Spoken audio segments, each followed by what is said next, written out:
tristesse gagnait les cœurs. Dans un instant où la persécution faisait rage, la parole nous dit que ces hommes et ces femmes n'avaient qu'un seul espoir et une seule espérance. Ils ne pouvaient reposer leur vie que sur le fondement qu'est Jésus-Christ. À un moment donné, ils sont arrivés à un tel point que le seul issue, c'était de donner leur vie pour Jésus. Et la parole déclare que ces hommes aujourd'hui qui sont devenus des héros pour nos vies, pour notre foi, on parle des héros de la foi. Mais ce sont des hommes qui n'ont pas hésité à offrir leur tête à la décapitation. Des hommes qui n'ont pas hésité à être sacrifiés, à être crucifiés. Certains étaient lapidés. Et même dans leur souffrance, Christ était toujours là à côté d'eux. Bien-aimés, ce matin, nous voulons simplement, avec nos cœurs, aller encore devant ce Dieu-là, qu'on appelle l'ami fidèle. Celui qui ne nous a jamais abandonnés. Il y a une chanson qui dit, tu ne nous as pas pris très loin pour qu'aujourd'hui tu nous abandonnes. C'est devant ce Dieu-là que nous sommes présentés ce matin. J'aimerais que ton cœur se présente devant son trône ce matin. Alléluia. Que tu laisses tout afin de glorifier celui qui tient ta vie entre ses mains. Il a dit, je les laisse dans ce monde, mais ils ne sont pas de ce monde. Garde-les afin qu'ils soient un, comme je le suis en toi. Christ a prié pour nous un jour. Et cette prière est encore d'actualité. Il dit, ne vous y trompez pas. Il arrivera un jour où les gens vous feront du mal. Certains vous tueront, pensant rendre gloire à Dieu. Mais que vos cœurs ne se troublent point. Alléluia. Béni soit ton nom, Jésus. Alléluia.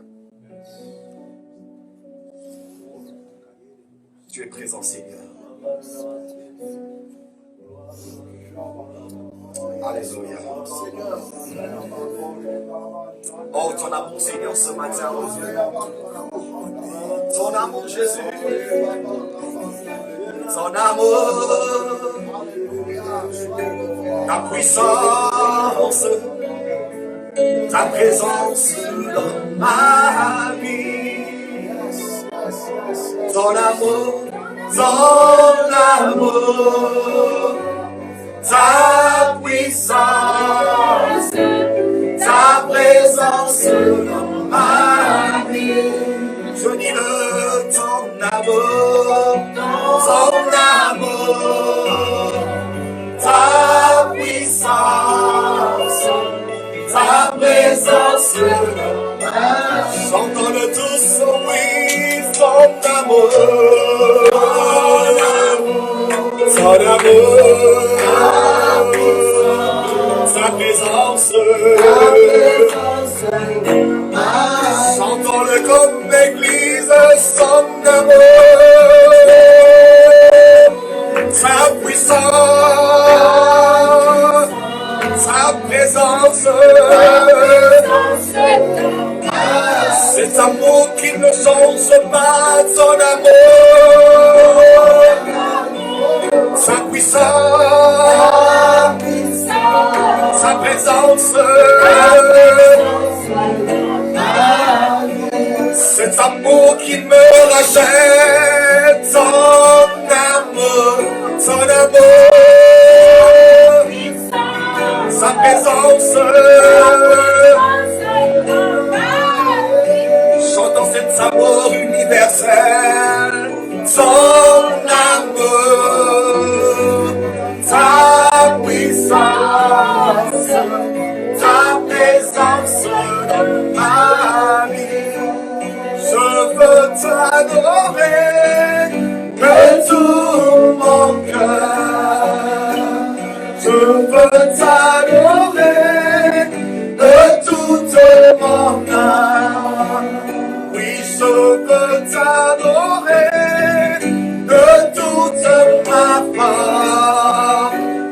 tu es mon Dieu.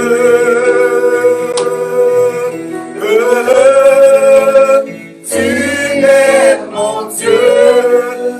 Je veux t'adorer de tout mon cœur. Oui, je veux t'adorer de toute mon âme. Oui, je veux t'adorer de toute ma foi, car tu es mon Dieu.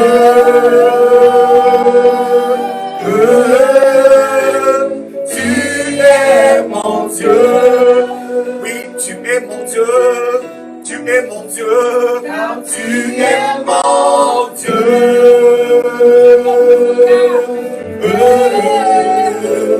Tu es c'est toi mon Dieu, c'est toi mon Dieu, tu es mon Dieu, mon Dieu.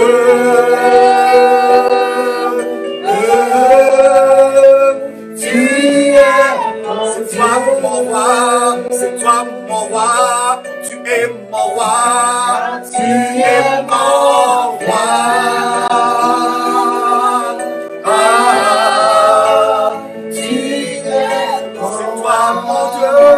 C'est toi mon Dieu, c'est toi mon Dieu.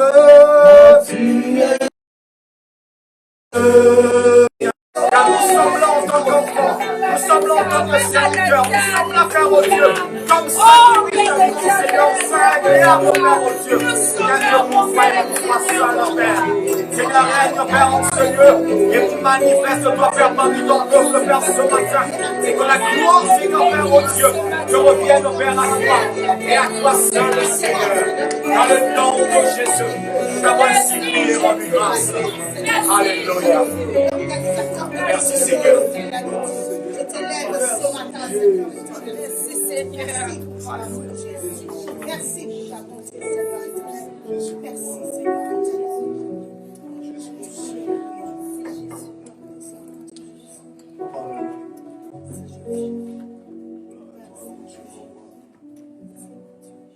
Alléluia.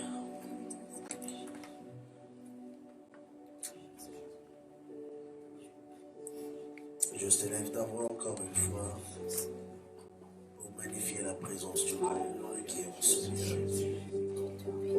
Élève ta voix. Commence à lui dire, Seigneur, tu es mon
Seigneur, tu es là ce matin.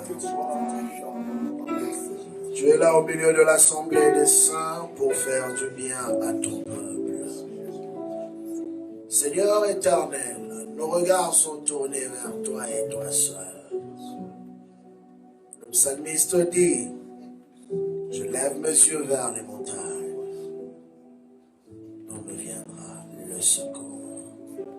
Le secours ne me viendra pas des hommes de ce monde. Le secours ne me viendra pas des chercheurs de ce monde. Le secours ne me viendra pas des scientifiques de ce monde. Non, le secours ne me viendra non plus de ma famille. Mais le secours me vient de l'Éternel, celui qui a fait les cieux et la terre, celui qui connaît les temps et les circonstances, celui qui maîtrise les réalités visibles et invisibles, celui qui dit bon et la chose s'accomplit. Seigneur, nous élevons nos voix vers toi, Seigneur Père, pour reconnaître que c'est toi le Dieu qui règne en ce lieu. C'est toi le Dieu qui règne sur la terre. Ésaïe pouvait dire, la terre est remplie de sa gloire. Seigneur, au-delà de ce que les hommes voient et entendent, toi tu es là assis sur ton trône, regardant les hommes et riant même, en te disant, oh, c'est le jour où j'enverrai l'ange, mon ange, pour dire que ça n'est assez, que cela s'arrêtera. Ma Bible me dit, pendant qu'un fléau avait frappé Israël, à cause de la désobéissance de son roi, Dieu a dépêché un ange sur la terre, spécifiquement sur la ville de Jérusalem, qui était entre ciel et terre, avec son épée dégainée. Et en une frappe, des milliers d'hommes sont morts en une journée. Des milliers d'hommes sont morts en une journée. Le roi ne savait plus quoi faire. Mais une chose, il fallait qu'il y ait un prophète. Il fallait qu'il y ait un homme qui pouvait écouter la voix de Dieu. Église du Seigneur, c'est le temps pour toi d'écouter la voix de Dieu pour répondre aux problèmes actuels. Et quand ce prophète est allé vers l'homme de Dieu, il lui a dit ce qu'il devait faire. Ma Bible me dit, quand le roi a exécuté ce que le prophète lui avait dit, Dieu a parlé à l'ange. Et Dieu dit à l'ange, c'en est assez. Arrête. Et la Bible dit, la paix est revenue. Bien-aimé, aujourd'hui tout le monde regarde à gauche et à droite. Aujourd'hui tout le monde parle les langages de ceux qui se disent dans les médias. Mais qui parlera le langage du royaume? Qui parlera le langage du ciel? Oh, Gabriel est venu vers Daniel. Il lui dit, depuis le jour où tu as voulu comprendre, une parole est sortie. Agar. Une parole est sortie de la bouche de Dieu. Et c'est ce que je suis venu t'annoncer. Qui peut se lever et dire, voici ce que dit l'ancien de jour. Voici ce que dit celui qui a le cœur du roi entre ses mains. Voici ce que dit le créateur du ciel et de la terre. Oh, Église du Seigneur, ce temps est pour toi. Ce temps est pour toi. Ce temps est pour toi. Je te parle prophétiquement. Ce temps est pour toi.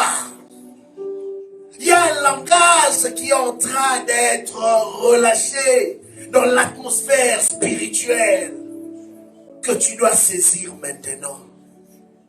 Ne reste pas dans la distraction. Tu es en train de parler. Tu es en train de parler. Ne regarde pas la maladie. Moïse a dit au peuple hébreu, ces Israélites que vous voyez, vous ne le verrez plus. Une seule chose, gardez le silence. L'Éternel combattra pour vous. Gardez le silence. L'Éternel est au contrôle de tout. Que l'Église se lève comme la bouche autorisée de Dieu pour parler à cette génération de la part de Dieu. Que l'Église se lève comme la bouche autorisée de Dieu pour parler aux autorités de ce monde et leur dire, voici ce que dit l'ancien de jour. Celui qui maîtrise ce que vous ne maîtrisez pas. Celui qui contrôle ce que vous ne contrôlez pas. C'est ton temps, Église. C'est ton temps, Église. C'est ainsi que nous avons prié au nom de Jésus. Nous disons tous Amen. Amen. Nous pouvons acclamer le Seigneur. Amen. Nous sommes dans le livre des Actes des Apôtres. Actes.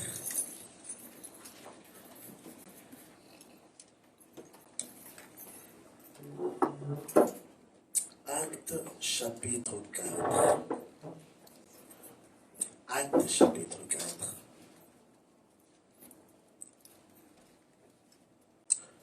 La Bible dit ceci, à compter du verset 1. Tandis que Pierre et Jean parlaient au peuple, ils parlaient de quoi? Survinrent les sacrificateurs, les commandants du peuple et les Sadducéens. Mécontents de ce qu'ils enseignaient le peuple et annonçaient en la personne de Jésus. Retenez bien. En la personne de Jésus, la résurrection de mort. Ils mirent les mains sur eux et ils le jetèrent en prison jusqu'au lendemain, car c'était déjà le soir. Cependant, beaucoup de ceux qui avaient entendu la parole crurent, et le nombre des hommes se leva à environ 5000. Le lendemain, le chef du peuple, les anciens et les scribes s'assemblèrent à Jérusalem. Avec Anne, le souverain sacrificateur, Caïphe, Jean, Alexandre et tous ceux qui étaient de la race des principaux sacrificateurs. Ils firent placer au milieu de Pierre et Jean et leur demandèrent, par quel pouvoir et au nom de qui avez-vous fait cela? Alors Pierre, rempli du Saint-Esprit, leur dit, soulignez aussi cette partie, chef du peuple et ancien d'Israël, puisque nous sommes interrogés aujourd'hui sur un bienfait accordé à un homme malade, afin que nous disions comment il a été guéri, sachez-le tous, et que tous les peuples d'Israël le sachent. C'est par le nom de Jésus-Christ de Nazareth que vous avez crucifié et que Dieu a ressuscité de mort. C'est par lui que cet homme se présente en pleine santé devant vous. Jésus est la pierre rejetée par vous qui bâtissez et qui est devenue la principale de l'angle. Il n'y a de salut en aucun autre, car il n'y a sous le ciel aucun autre nom qui ait été donné parmi les hommes par lequel nous devions être sauvés. Lorsqu'ils virent l'assurance de Pierre et de Jean, ils furent étonnés, sachant que c'étaient des hommes du peuple sans instruction, et ils le reconnurent pour avoir été avec Jésus. Mais comme ils voyaient là, près d'eux, l'homme qui avait été guéri, il y avait une preuve, ils n'avaient rien à répliquer. Ils leur ordonnèrent de sortir du Sanhédrin et ils délibérèrent entre eux et disant, que ferons-nous à ces hommes? Car il est manifeste pour tous les habitants de Jérusalem qu'un miracle signalé a été accompli par eux. Et nous ne pouvons pas le nier. Il y a des évidences.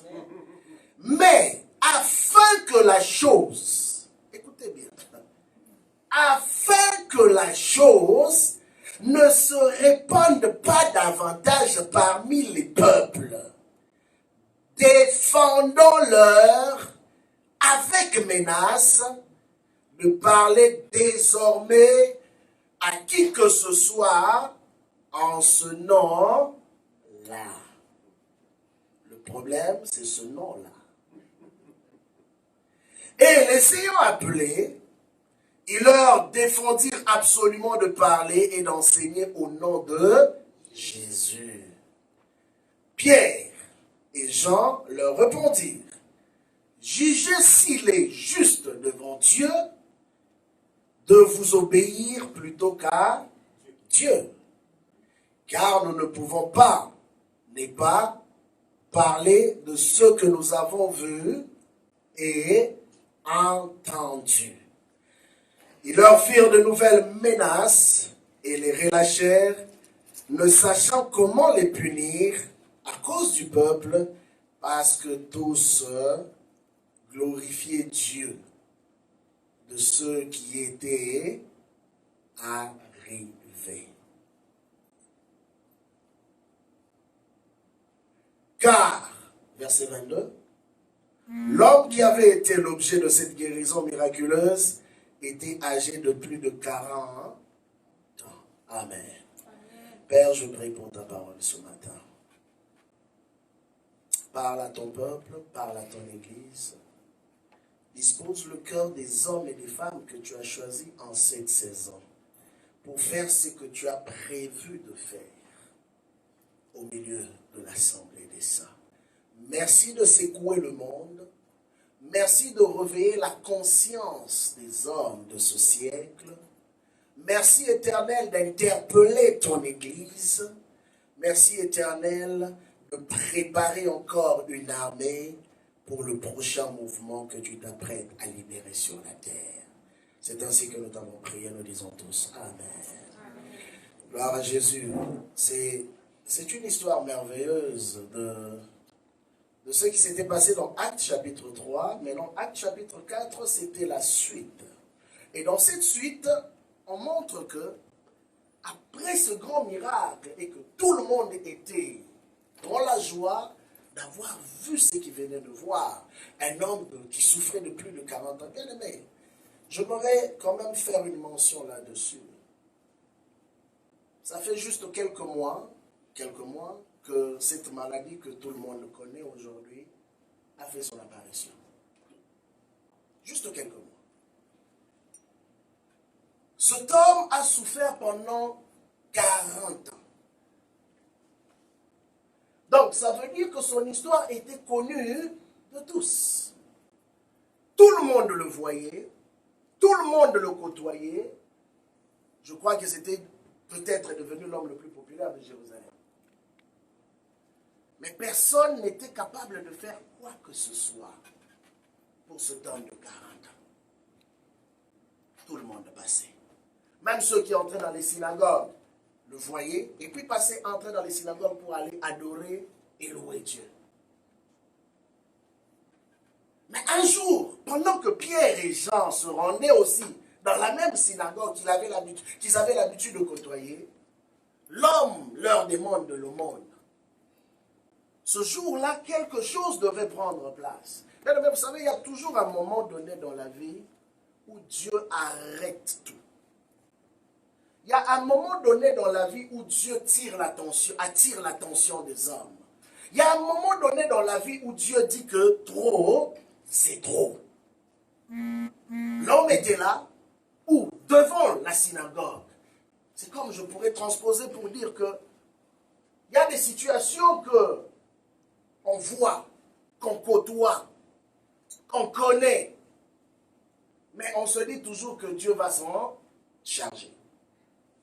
Dieu va agir au moment où il le voudra. Dieu est maître et il est souverain.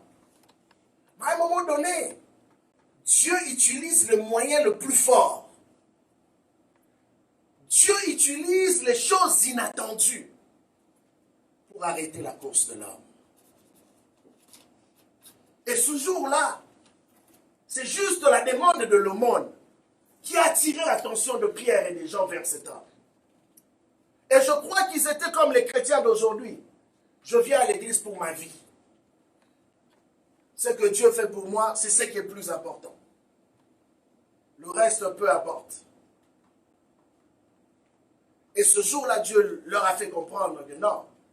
Au fait, la vraie église, c'est de rencontrer les personnes qui sont incapables d'entrer dans l'église. C'est ça le vrai travail de l'église. Rencontrer les personnes qui sont incapables d'entrer dans la synagogue pour aller louer Dieu comme les autres. Cet homme était là, mais je crois que la musique qui jouait dans la synagogue, les chants qui se chantaient dans la synagogue, l'attiraient peut-être. Mais il était incapable. Il était incapable. Les chaises étaient bondées dans la synagogue, mais personne ne s'occupait de sa situation. Personne ne disait que non. Pourquoi ne prendrions-nous pas cette personne et l'introduire pour qu'il participe au moins? Peut-être que Dieu fera quelque chose pour lui. Ils étaient indifférents.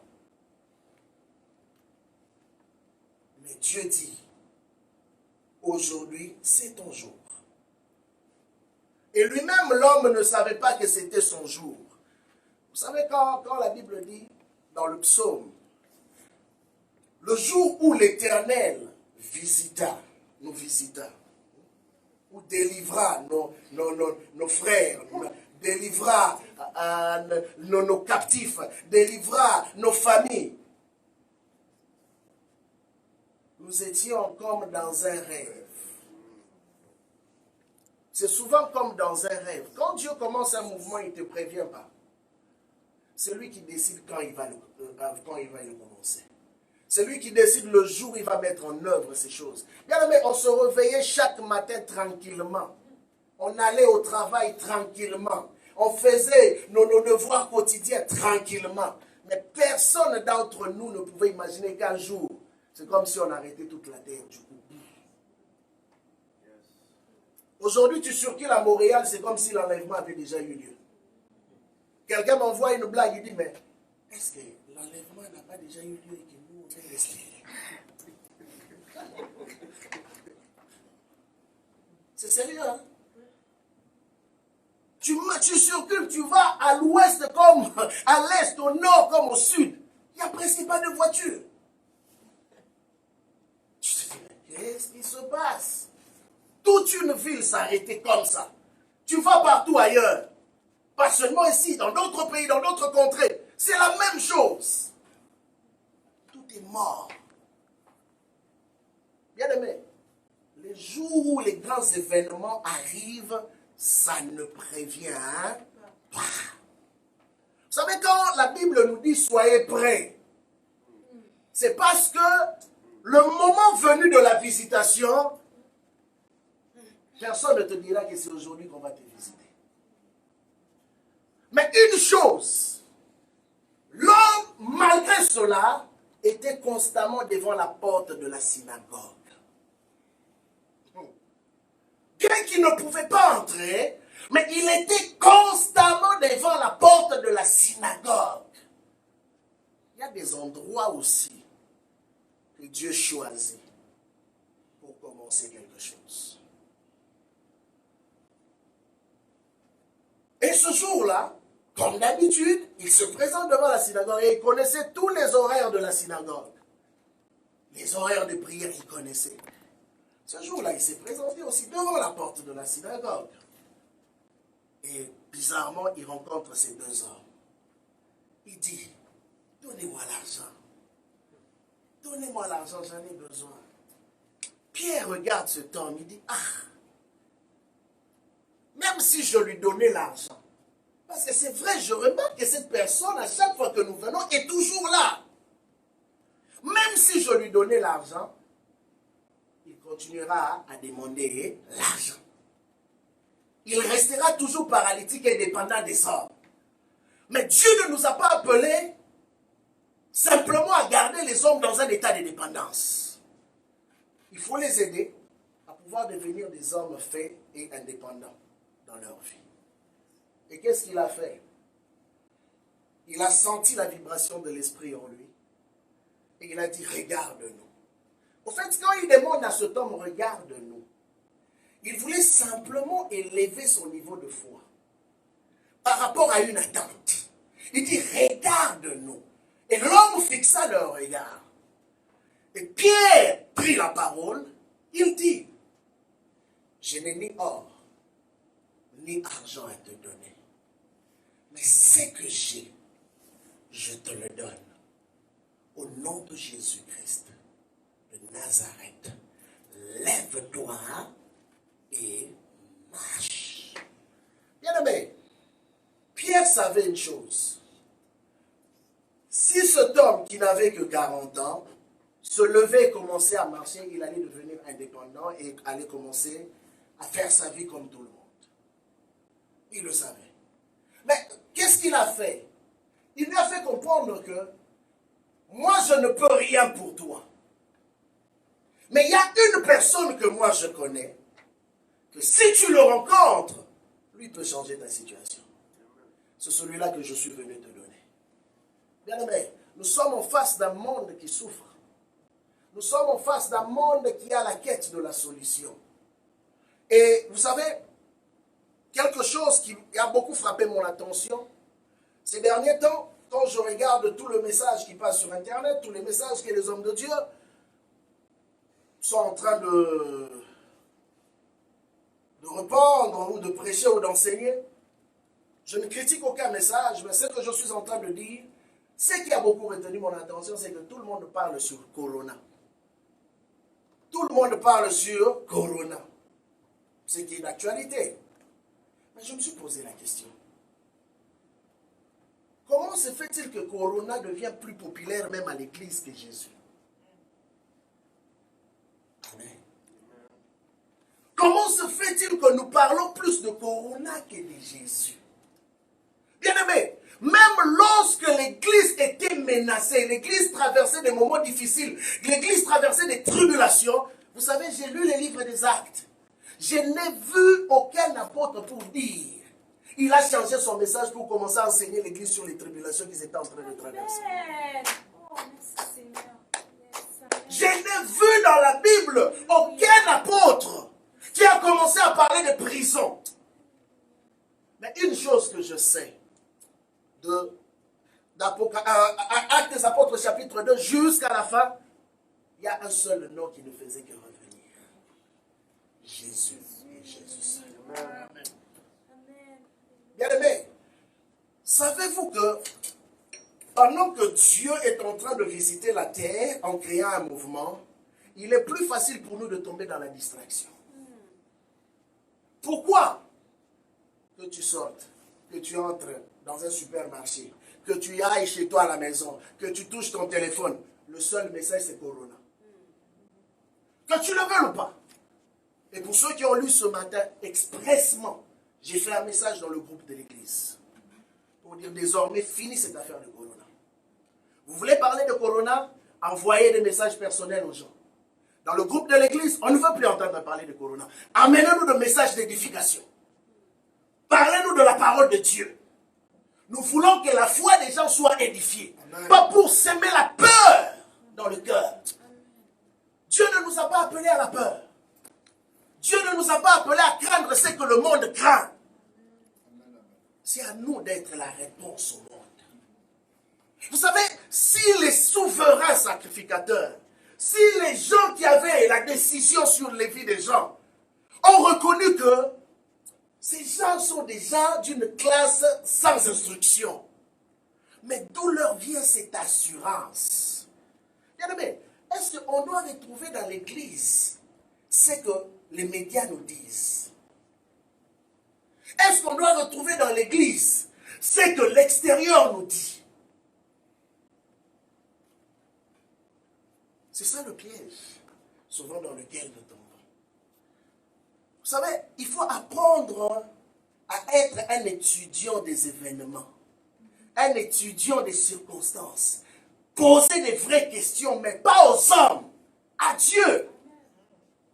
Tout le monde dit, bon, les médecins ont dit, les autorités ont dit, c'est bon. Mais une question que je peux te poser ce matin, Église de Dieu, qu'est-ce que Dieu dit de tout ça?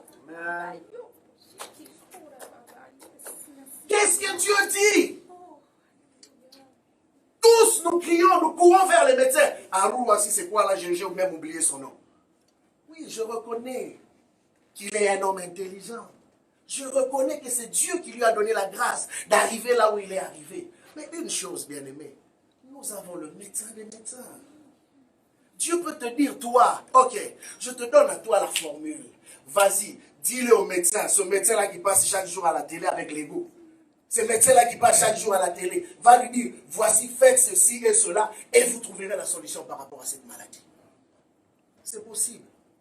Est-ce qu'il y a encore des chrétiens qui croient à ces choses? Bien aimé, nous parlons du miracle. Nous parlons que notre Dieu fait des grandes choses. Mais c'est en ce moment ici que le monde cherche réellement cette église-là. C'est en ce moment, bien aimé. C'est en un moment de crise que le monde cherche une réponse. Mais ça m'étonne de voir que même nous, chrétiens, nous attendons que les chercheurs de ce monde amènent la réponse. Nous attendons que les scientifiques de ce monde amènent la réponse à ce problème. Bien aimé, Pierre n'a pas attendu un scientifique. Cet homme était malade pendant 40 ans. Aucun scientifique ne pouvait le guérir. Mais une seule parole de la bouche de l'homme de Dieu a été capable de relever le malade. Une seule parole. Il a dit, ce que j'ai, je te le donne. Au nom de Jésus-Christ de Nazareth, lève-toi et marche. Yes. Amen. Alléluia. Bien-aimés, réveillons-nous. Arrêtons cette histoire. C'est une distraction à un moment donné. Retournons dans la Bible. Lisons la parole. Qu'elle dit la Bible? Bien-aimés, ces choses ne peuvent même pas nous surprendre. Pourquoi? Parce que ces virus, ces fléaux, ces contagions, la Bible en a déjà parlé. Ce n'est pas une nouveauté pour toi. Ce n'est pas une nouveauté. Pourquoi on est choqué? Mais si on est choqué de cette petite chose, j'appelle ça cette petite chose parce que je sais que devant mon Dieu, c'est petit. Si on peut être choqué, mais le jour où l'enlèvement arrivera, c'est quoi qui sera la suite? Le jour où l'enlèvement arrivera, où sera l'église? Où sera l'église?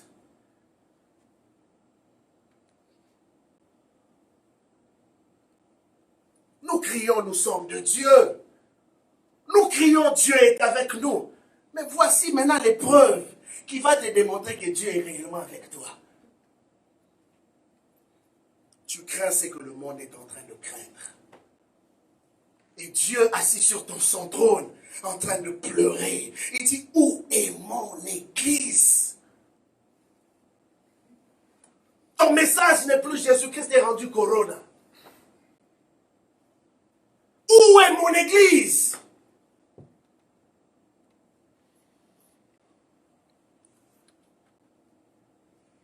Bien-aimé, Dieu reste d'actualité. Corona est maintenant une actualité. Mais demain ou après-demain, Corona fera partie du passé. Mais Dieu restera toujours d'actualité. Amen. De quel côté veux-tu te situer? Des nouvelles qui passent aussi rapidement. Ça fait à peine 3 mois ou 4 mois qu'on parle de cette maladie. Ça va passer. Ça va passer. Mais après, où seras-tu avec ton Dieu? Quand un autre fléau plus grand que Corona arrivera, tu diras quoi? Cette fois-là, je pense que même le sol là, on ne touchera plus. Il y a des gens qui vont vouloir commencer même à créer des appareils pour survoler la terre. Parce qu'il y aura des virus plus graves que Corona. Et plus mortels que Corona. Lisez le livre de l'Apocalypse.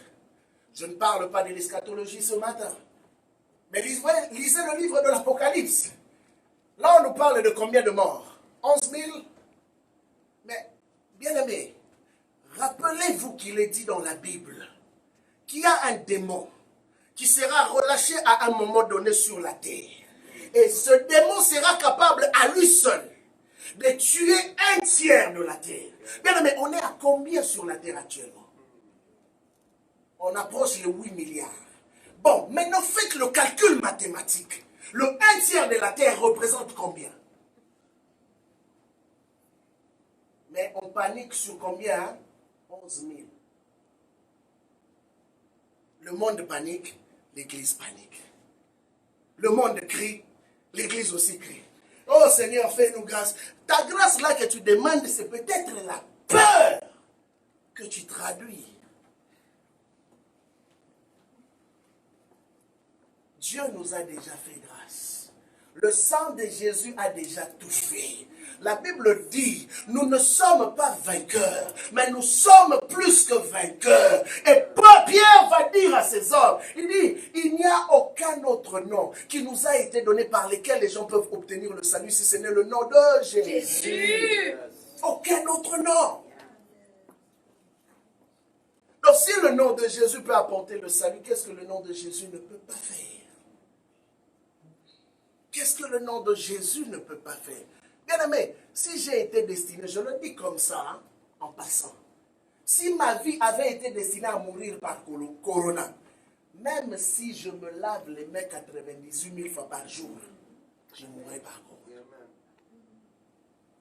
Si cela n'est pas mon cas, bien aimé, je peux faire un accident de voiture, la voiture déclassée complètement, je sortirai de la vie. Oui, bien aimé, il y a des gens comme ça. On a vu ça sur cette terre seulement. Cette terre, on en a parlé. Ou même l'avion qui est tombé dans l'océan Atlantique. Mais on a pu repêcher une jeune fille vivante. L'avion. L'avion, quand ça crache là, comme ça, là, personne ne reste vivant. Mais cette fille-là est sortie vivante. Qu'on a retrouvée dans l'océan Atlantique. C'est une histoire qui s'est passée il y a quelques années. Bien aimé, tu n'es pas de la race de Monsieur Tout-le-Monde. Tu n'es pas de la race de Monsieur Tout-le-Monde. Ne redoute pas ce que le monde redoute. Ne crains pas ce que le monde craint. Au contraire, sois celui qui va dire au monde, Jésus agit encore. Il est le même. Hier il a guéri, aujourd'hui il guérira. Et demain il guérira encore. Il est le même. Il n'a pas changé. Bien aimé, je te dis ces choses avec tristesse. Pourquoi? Ce matin, le Seigneur m'a beaucoup parlé sur l'état de l'église. Parce que depuis, je priais, je disais, Seigneur, qu'est-ce qui se passe? Pourquoi tout ce que j'entends, à gauche, à droite, au nord, au sud, est pareil? Est pareil. Jésus est moins prêché maintenant. Jésus est moins prêché. Paul dit dans 1 Corinthiens chapitre 15, que ce soit Céphas, qui est la personne de Pierre, que ce soit les autres apôtres comme moi, nous prêchons tous la même chose. La même chose. Qu'est-ce que nous prêchons? Jésus-Christ crucifié. Jésus-Christ enseveli. Jésus-Christ ressuscité. Bien-aimés, ne perdons pas notre focus. Notre focus, c'est Jésus. Notre focus, c'est Jésus. Ne perdons pas notre focus. Ne baissons pas les bras. Ne détournons pas nos regards de la course que nous sommes en train de poursuivre.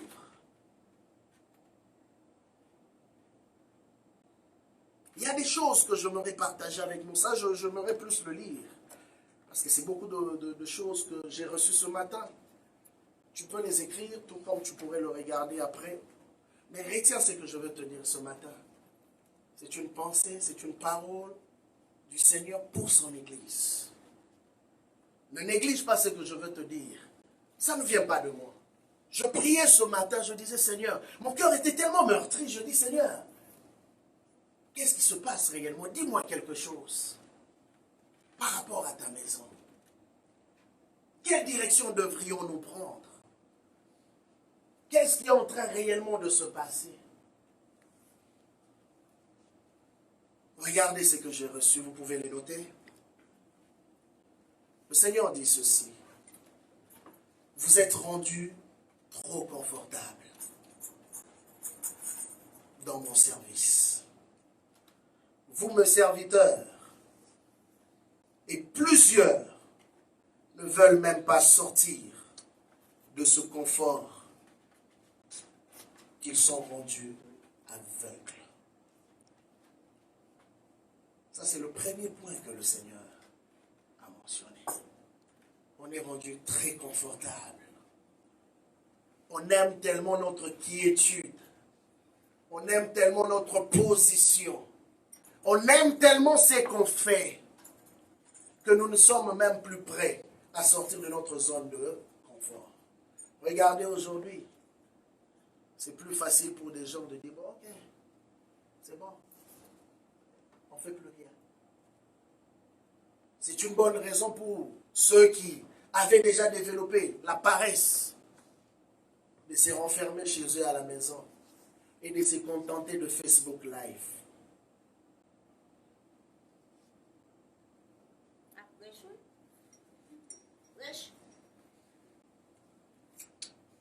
On est rendu confortable. Et c'est là que Dieu m'a emmené dans Acte 4.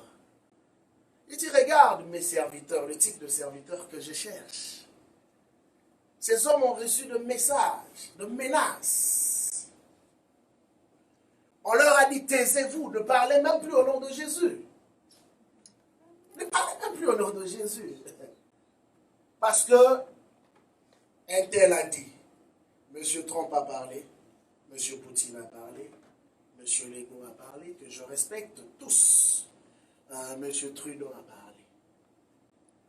Mais toi, Église, qu'est-ce que ton boss de boss t'a dit? Yes, sir. Yes, sir. C'est pourquoi Pierre leur a répondu. Vaut mieux pour nous obéir à notre boss qu'à vous des hommes. Vous pouvez nous tuer physiquement. Ok? C'est bon. Mais spirituellement, c'est notre boss qui décide. Mais même physiquement, si notre boss dit que vous n'allez pas nous toucher, vous n'allez pas nous toucher. Jésus l'a dit. Il dit, c'est maintenant votre heure. J'étais avec vous tous les jours. Vous étiez incapable de m'arrêter. J'étais avec vous tous les jours. Tous les jours. Mais parce que votre heure n'était pas encore arrivée. Bien aimé, si tu as peur de maintenant, ça veut dire que tu n'es même pas sûr de ton heure avec le Seigneur. Si tu as peur de maintenant, ça veut dire que tu n'es pas sûr, si Jésus revenait maintenant, quelle sera ta position? Deuxième chose, vous parlez de miracles auxquels vous ne croyez même pas. C'est bien beau de lire un passage comme Acte 3 et de parler de cet homme de 40 ans qui a été guéri miraculeusement. Mais si on t'emmène un malade ici d'une maladie incurable, d'une maladie contagieuse, où tout le monde fuit, est-ce que toi, chrétien, seras-tu capable de t'approcher, de toucher?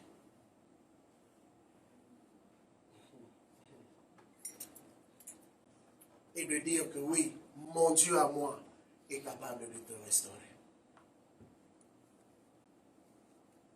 On veut maintenant les choses faciles. La technologie nous a rendus paresseux. La technologie a privé le vrai même sens de l'évangélisation. Pour certains, ils ne font plus d'efforts. Je reste dans mon salon, je commence à parler, mais qui te dit que tout le monde te suit? Et quand tu regardes combien de personnes, 2, 5, mais la plupart sont des chrétiens. Mais l'évangélisation, ce n'est pas pour les chrétiens. L'évangélisation, c'est pour les païens. Donc un païen ne passera pas sur Facebook à moins que Dieu l'arrête.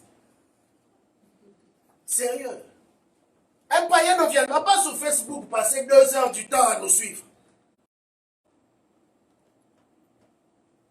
Un païen préférera suivre ses affaires à lui. Et ce sont ces hommes-là que nous devons aller rencontrer. Troisième de chose. Vérité. Vous savez qu'est-ce qui se passe? Même les mêmes chrétiens qui viennent dans nos églises, c'est eux qui sont les premiers à dire Dieu l'a abandonné, voilà pourquoi il est allé en prison. Les mêmes chrétiens que nous prêchons tous les dimanches.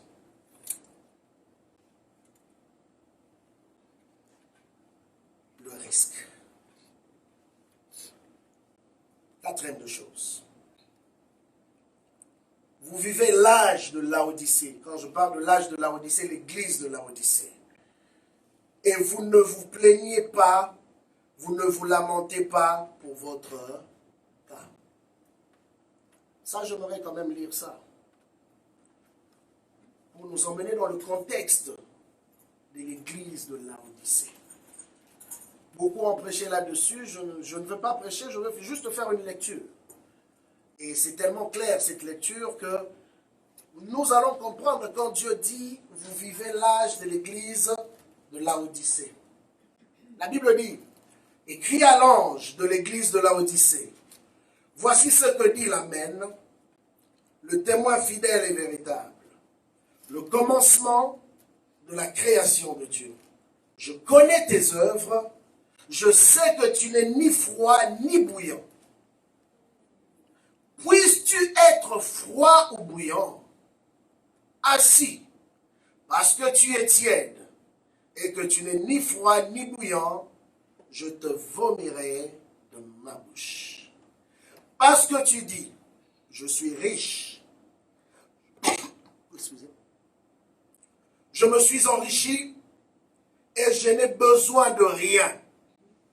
Et parce que tu ne sais pas que tu es malheureux. Vous imaginez? Lui elle voit qu'elle est riche. Elle voit qu'elle est confortable. Aujourd'hui, c'est l'état de l'église. Nous nous battons pour gagner des choses éphémères de ce monde. Nous sommes contents quand Dieu nous bénit avec les choses matérielles, n'est-ce pas? Ah, le Seigneur a fait tant de choses, tant de choses, tant de choses. On est content pour cela.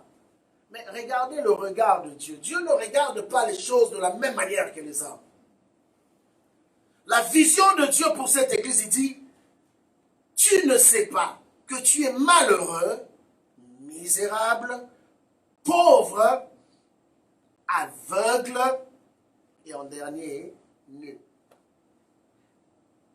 Je te conseille d'acheter de moi de l'or éprouvé par le feu, afin que tu deviennes riche, et de vêtements blancs, afin que tu sois vêtu et que la honte de ta nudité ne paraisse pas, et un collier pour oindre tes yeux afin que tu vois. Une église, mais aveugle. On nous voit bien habillés tous les dimanches, propres, mais quand Dieu nous regarde, il voit une église nue. Il voit une église aveugle. Et je parle par rapport à l'étendue mondiale. Je ne m'adresse pas à une église particulière. Je parle à l'église corps du Christ. Parce que plusieurs se sont détournés du focus. Il continue. Moi, je reprends et je châtie tous ceux que j'aime. Et dans du zèle, et répands-toi. C'est tout ce que Dieu demande. La repentance. Voici, je me tiens à la porte et je frappe. Et comme j'aime toujours dire ce passage, souvent, avec Campus pour Christ, on l'utilisait pour l'évangélisation. Mais ce n'est pas une parole adressée aux païens. C'est une parole adressée à l'Église. Parce que l'Église avait décidé de mettre son maître à l'extérieur. Nous avons chassé le maître de sa propre Église. Il dit, je me tiens à la porte. Lui qui était à l'intérieur, maintenant il est à la porte. Je frappe. Si quelqu'un, c'est même conditionnel. Donc ça veut dire que ce n'est même pas tout le monde qui va entendre la voix de Dieu. Même tel que je parle ce matin, il y en a qui vont entendre, il y en a qui vont rejeter. Mais Dieu dit, si quelqu'un entend ma voix et ouvre la porte, j'entrerai chez lui, je soupirai avec lui et lui avec moi. Celui qui vaincra, je le ferai asseoir avec moi sur mon trône. Et comme moi, j'ai vaincu et me suis assis avec mon Père sur son trône. Que celui qui a des oreilles entende ce que l'Esprit dit aux églises. Il dit que celui qui a des oreilles, ça veut dire qu'il y a une catégorie d'hommes qui sont sensibles à la voix de l'Esprit. Quand l'Esprit parle à l'Église, ils sont capables de saisir. Il y en a qui n'ont pas d'oreilles spirituelles. Ici, on parle des oreilles spirituelles, on ne parle pas des oreilles physiques. Il y en a qui n'entendent pas. Il y en a qui sont comme des boucs. Il y en a qui disent que oh, la vie continue, on va continuer à vivre comme tout le monde. Mais bien aimé, nous sommes à l'âge de la dernière Église. Faites très attention. Ce que je dis ce matin, c'est un rappel. Nous sommes à l'âge de la dernière Église. Après cela, quand il viendra le dernier réveil, la suite sera l'enlèvement. Ceux qui ne seront pas prêts seront surpris comme Corona a surpris le monde entier. Ceux qui sont distraits se réveilleront un bon matin, trouveront que pendant qu'ils se préparaient pour aller à l'église, l'église avait déjà été enlevée. Surtout les chrétiens des dimanches. Oh, bien-aimé, Dieu est merveilleux. Aujourd'hui, on a fermé les portes. C'est là qu'on va retrouver les vrais chrétiens. Après cette période, on va découvrir la face de qui est qui.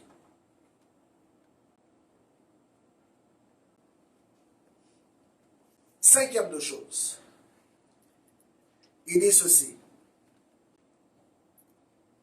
Ce signe qui frappe le monde est plus pour mon église. Écoutez-moi bien cette partie. Est plus pour mon église que pour le monde. Tout ce que nous étions en train de débattre, on a dit que Dieu est en train de parler au monde, n'est-ce pas? Dieu est en train d'envoyer un message au monde. Mais ce matin, j'ai été sous le choc.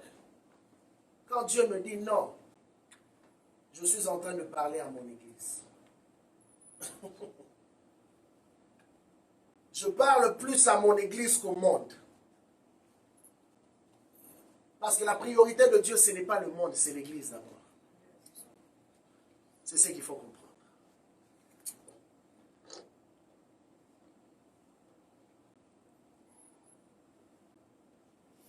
Sixième de chose, pour appuyer ce que je viens de dire, rappelez-vous de Pierre, qui a dit que le jugement commencera par la maison de Dieu.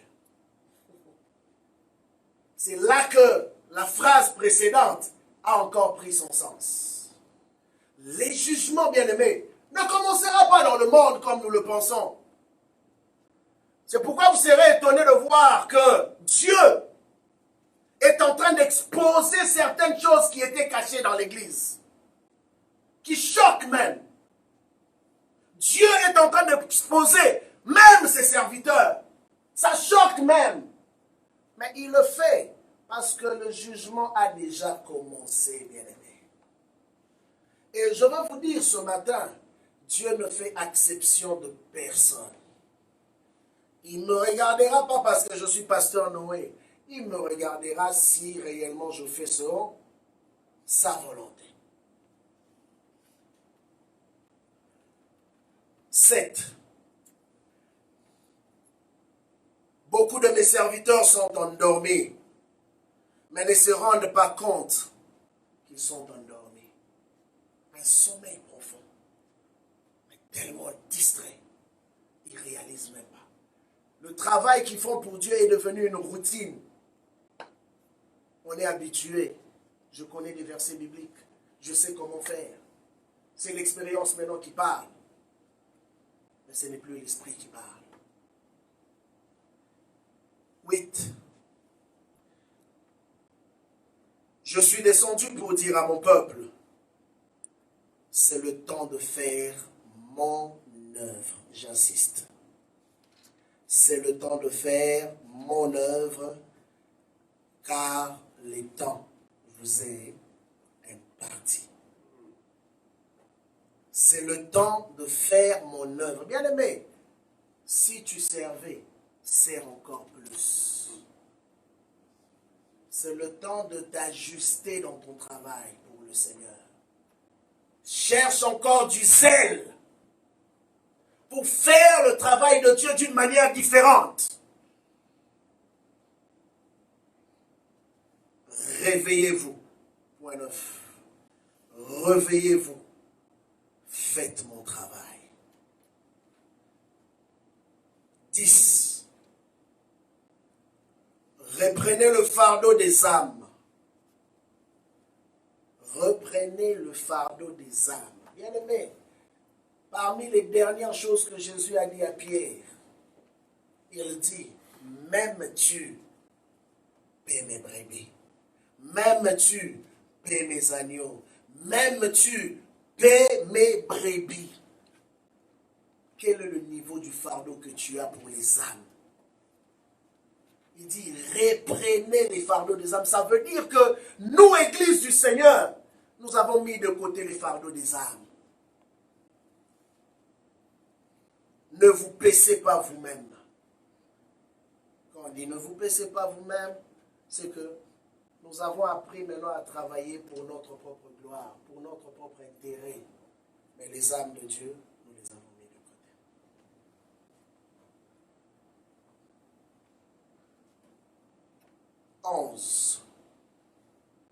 Mon jugement vient et il sera sévère.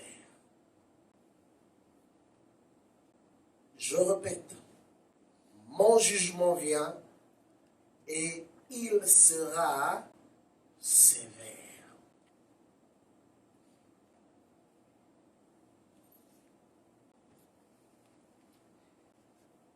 Que celui qui a des oreilles entende ce que l'Esprit dit aux églises.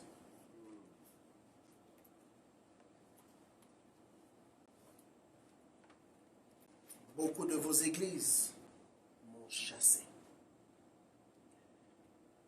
Telle est la parole du Seigneur. Je te parle ce matin du plus profond de mon cœur. Et pour ceux qui le savent, selon la programmation, ce n'était même pas moi qui étais supposé parler ce matin.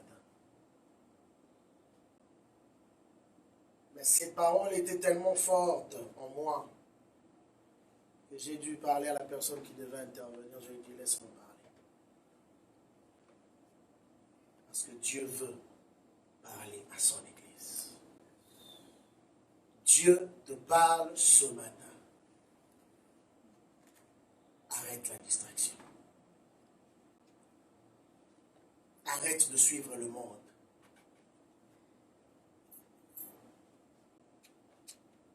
Ne bourre pas ta tête plus des informations de ce qui se passe actuellement que de ce que Dieu dit dans sa parole. Aujourd'hui, on retrouve même des spécialistes qui n'ont jamais fait la médecine chrétienne. Ils peuvent te parler des corona A, corona B, corona C. Mais les versets bibliques, ils n'en ont pas.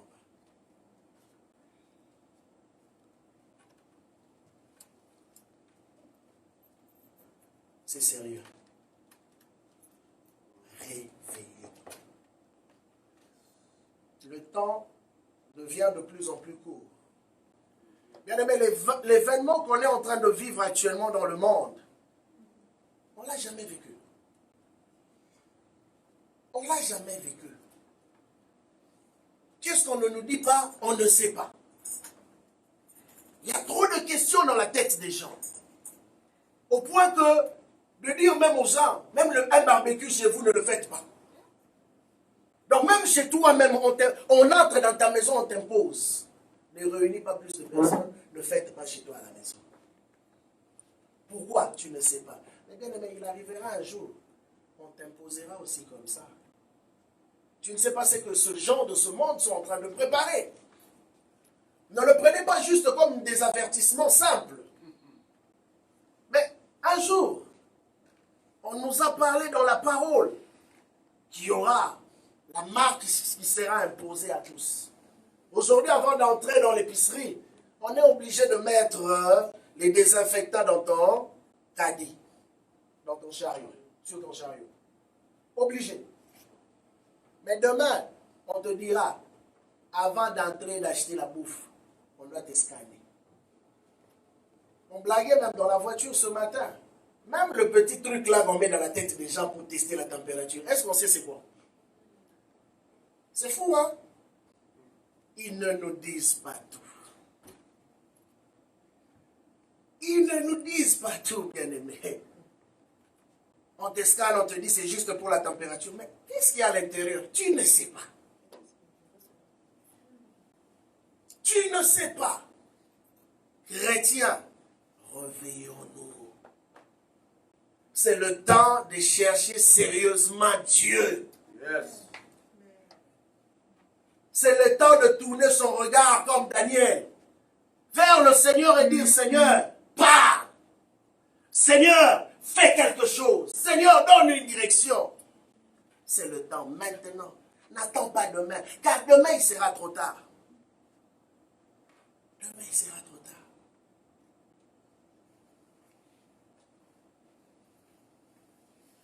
Alors on va prier ce matin. On va prier. Bien-aimé, tu as écouté la parole de Dieu ce matin. Comme je te dis, je n'ai pas prévu ce que je suis en train de te dire ce matin.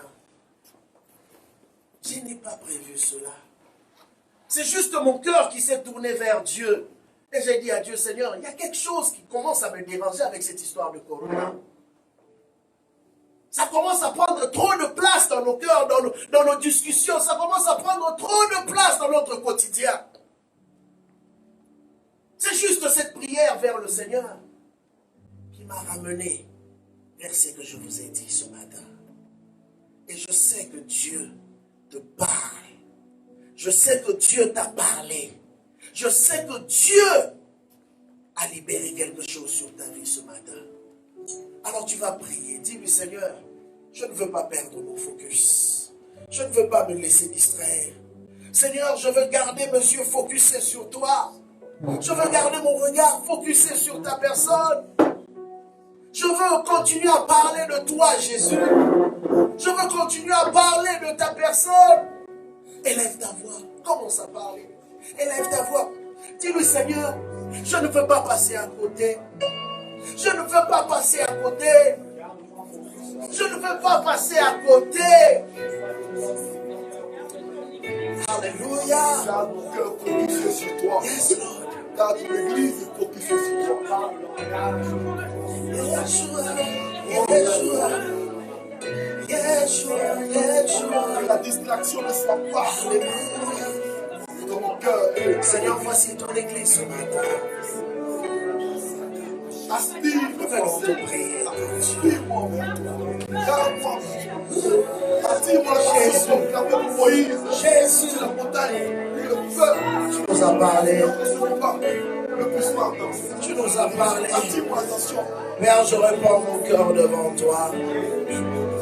Et partout où je laissais la distraction prendre la place dans mon cœur.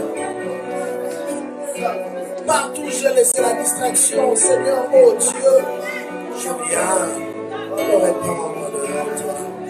Pardonne, Seigneur, chaque fois que j'ai laissé la place à autre chose. Pardonne pour chaque fois, Seigneur, que je me suis laissé emporter par le vent de ce monde. Je veux rester focusé, Seigneur, sur toi. Je veux rester focusé sur toi. Je veux rester focusé sur toi. Que ma bouche soit ta bouche. Que mes yeux soient tes yeux. Que mes mains soient tes mains. Mes pieds, tes pieds. Mon cœur, ton cœur. Alléluia. Utilise-nous encore pour cette saison. Hey.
Seigneur, que ceux qui étaient endormis ce matin, je prie qu'ils sortent de leur sommeil spirituel.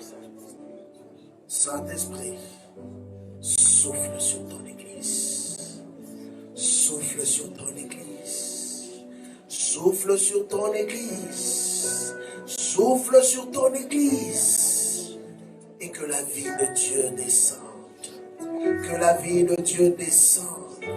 Que la vie de Dieu descende. Viens faire encore, Seigneur,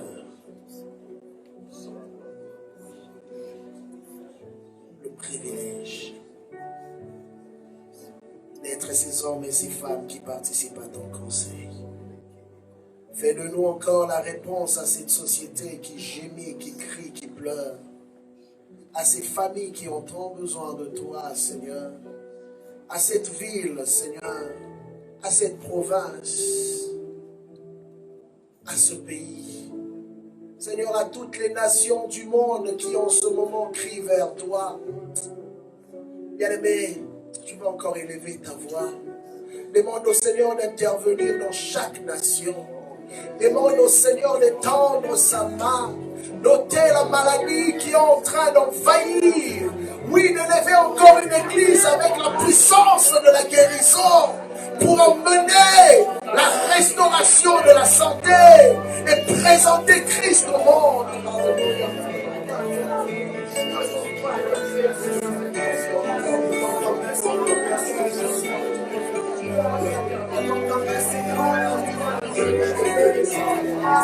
Voici l'Italie que nous élevons vers toi. Voici la France que nous élevons vers toi. Voici le Canada que nous élevons vers toi. Voici, oh Dieu, les États-Unis.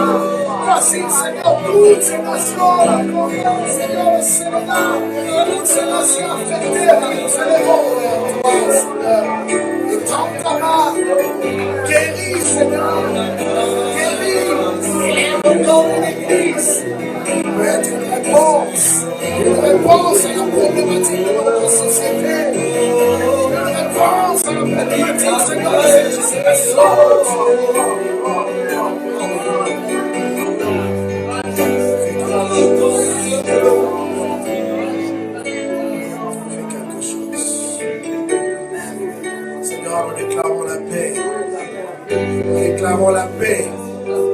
déclarons la guérison. Nous déclarons la restauration. Nous déclarons ta visitation. Nous déclarons, Seigneur, oh Dieu, Père, la manifestation de ta puissance dans toutes ces nations, dans tout ce pays affecté. Au nom du Seigneur Jésus. Alléluia. Yes. Au nom puissant de Jésus que nous avons ainsi prié, nous disons tous. Amen. Que le Seigneur vous bénisse.